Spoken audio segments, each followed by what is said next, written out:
Ok, alors maintenant on va attaquer la partie juste en dessous, c'est-à-dire qu'on va créer un petit input, un bouton et un peu de texte avant de faire tous les résultats de recherche. Donc on descend ici, on fait CTRL-C pour écrire rapidement tout ce qui est commentaires comme ça, d'accord? C'est vrai que les commentaires HTML sont un peu embêtants à écrire.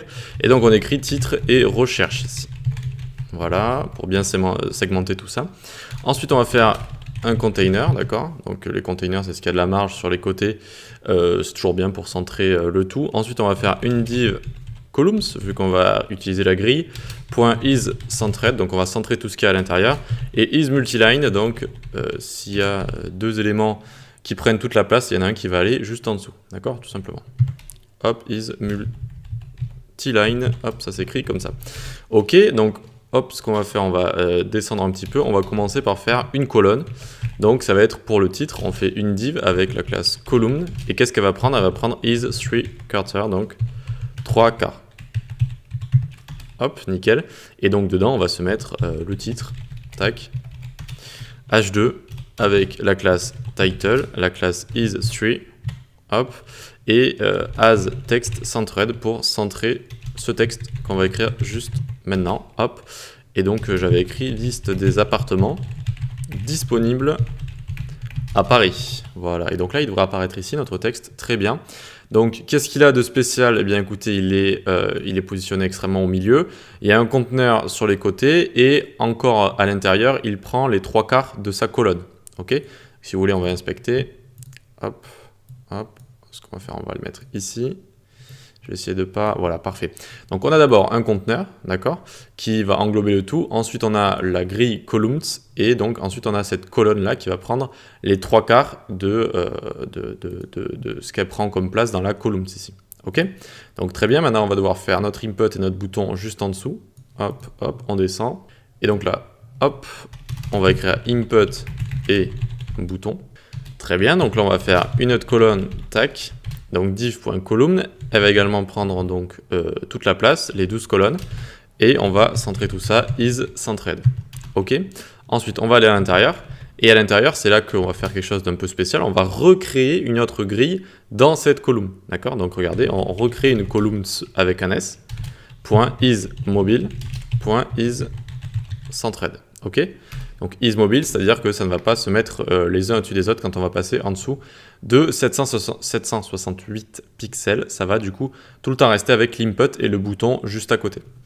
Ok, donc maintenant qu'on a fait ça, on fait un petit peu de place. Hop, on va faire à l'intérieur de donc, cette nouvelle grille ici, on fait une div.column.isNarrow, c'est-à-dire que ça prend juste l'espace que ça doit prendre, d'accord, de sa largeur.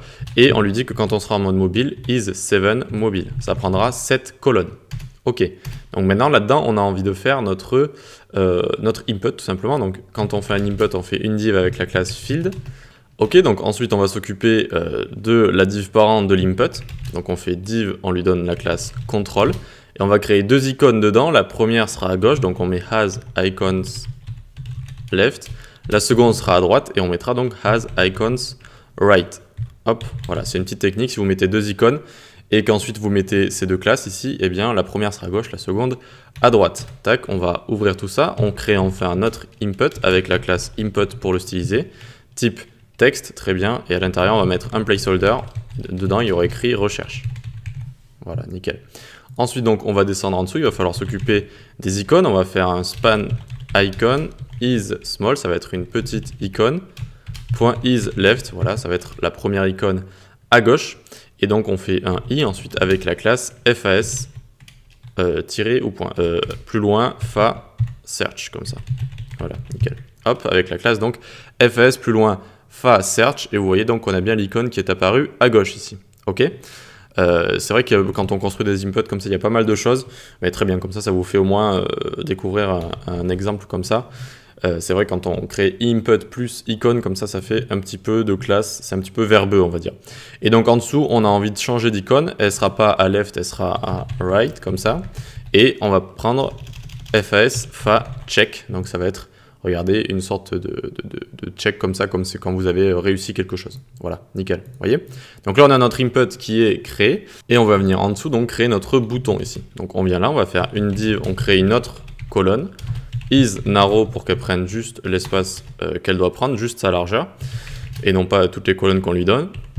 Et ensuite, on fait une div, .bouton, .as background, on va lui donner danger, on va le mettre en rouge, .as text light, pour faire une couleur un peu blanche à notre texte. Ok. Et ici, on va lui mettre recherche, comme ça. Très bien. Et donc, regardez, on a bien ici notre bouton qui est apparu.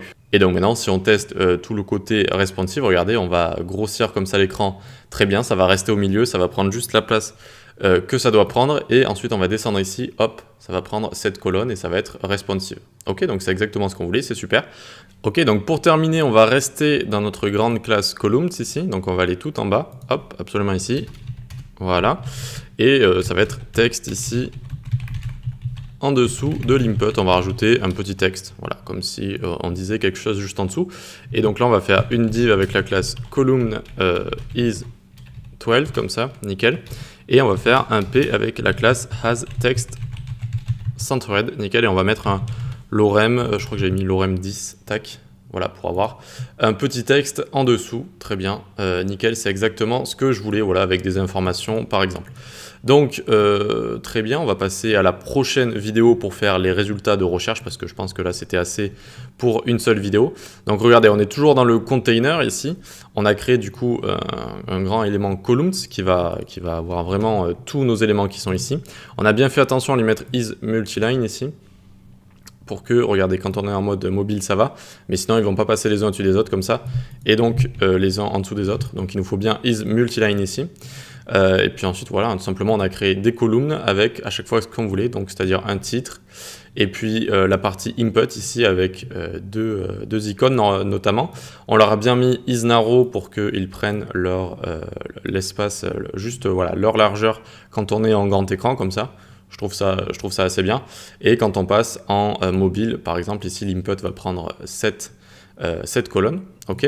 Ensuite en dessous on a le bouton qui lui va tout le temps prendre voilà, la place juste qu'il doit prendre avec son padding, etc. Et puis enfin une dernière colonne où on a mis un peu de texte en général, voilà, explicatif sur un peu les résultats des recherches que vous avez. Par exemple, vous savez, 116 appartements trouvés à Versailles, des trucs comme ça. Et voilà, donc j'espère que vous avez bien compris, posez-moi des questions si vous en avez, et on va passer à la dernière partie, donc la partie résultats de recherche juste en dessous. Allez, à tout de suite.